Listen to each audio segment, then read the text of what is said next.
these reports, these first came from Finland, didn't they? They noticed that there were these flares and longer flares than normal.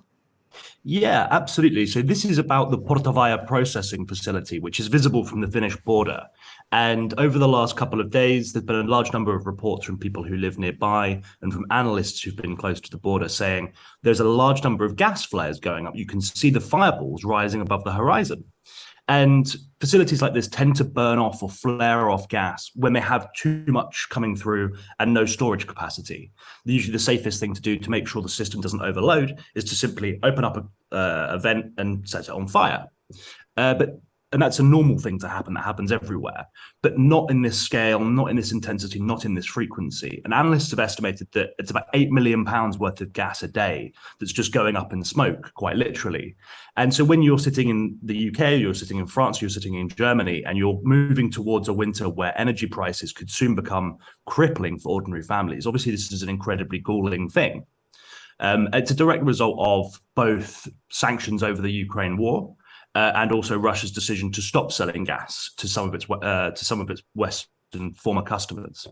And so is that in that case? Sorry, forgive me for interrupting. Is that the case that Russia essentially has gas that it can't sell to anyone right now, so it's burning it off? Yeah, that's exactly right. So Russia's rhetoric has always been, you need us more than we need you. We've got the gas, you've got nothing. If you don't want to buy it, we'll sell it to someone else. But actually, that's evidently not true. Russia either doesn't have the capacity or the customers to do anything else with this gas.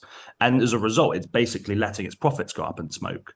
And it means, I think, that the sanctions are clearly working, that Russia is being cut off of revenue that it could otherwise be making and reinvesting in its shattered armed forces that are kind of crawling their way through Ukraine. So it's a sign, I think, that Russia is increasingly economically isolated, even if at the same time it's a sign that the West isn't getting the gas it so desperately needs. So is it so bad economically for Russia? I know this is really difficult to answer, that it would maybe force them to have a change of view, maybe say, actually, we will supply Europe again, or to a greater extent?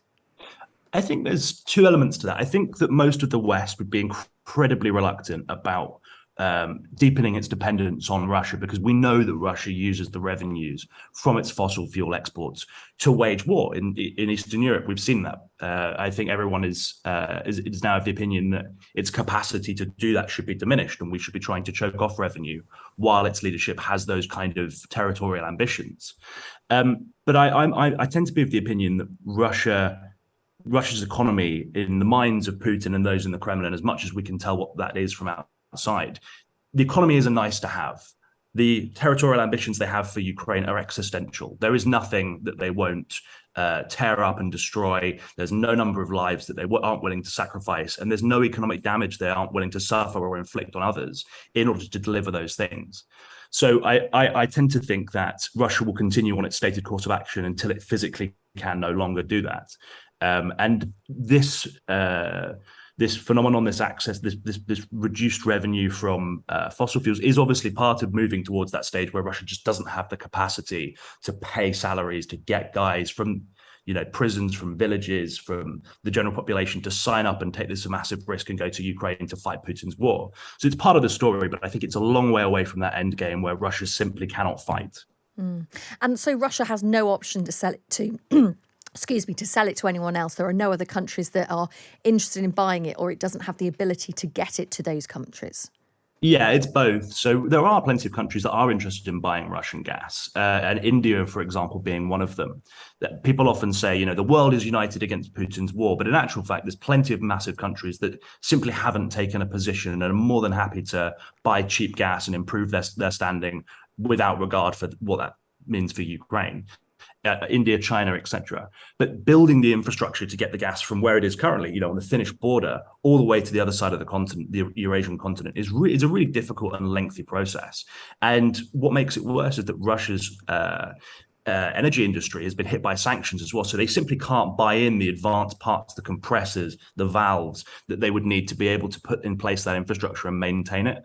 So it's about, I think, what we're seeing now is the death of the world's largest fossil fuel economy, slow, grinding, rusting death of that massive system. Gosh, that's absolutely fascinating. And we mustn't forget as well that there's a huge environmental impact of burning this amount of gas. Yeah, absolutely. And it's something that environmental campaigners have warned about. I mean, the overall environmental cost of the war in Ukraine, full stop, has never been calculated. And it would be, I think, a really, really significant contribution to greenhouse gas emissions, to the poisoning of the natural environment. And I think when we're talking about, is there an end game in sight for Ukraine, for Russia, we also need to be thinking about how do we repair the planet because of the damage that's been done, not just the buildings and people's lives that have been destroyed, but the natural world, the agriculture that Ukraine has that is so rich, its natural beauty. That needs to be part of the discussion as well. And I think we're nowhere near being ready to have that conversation yet, unfortunately.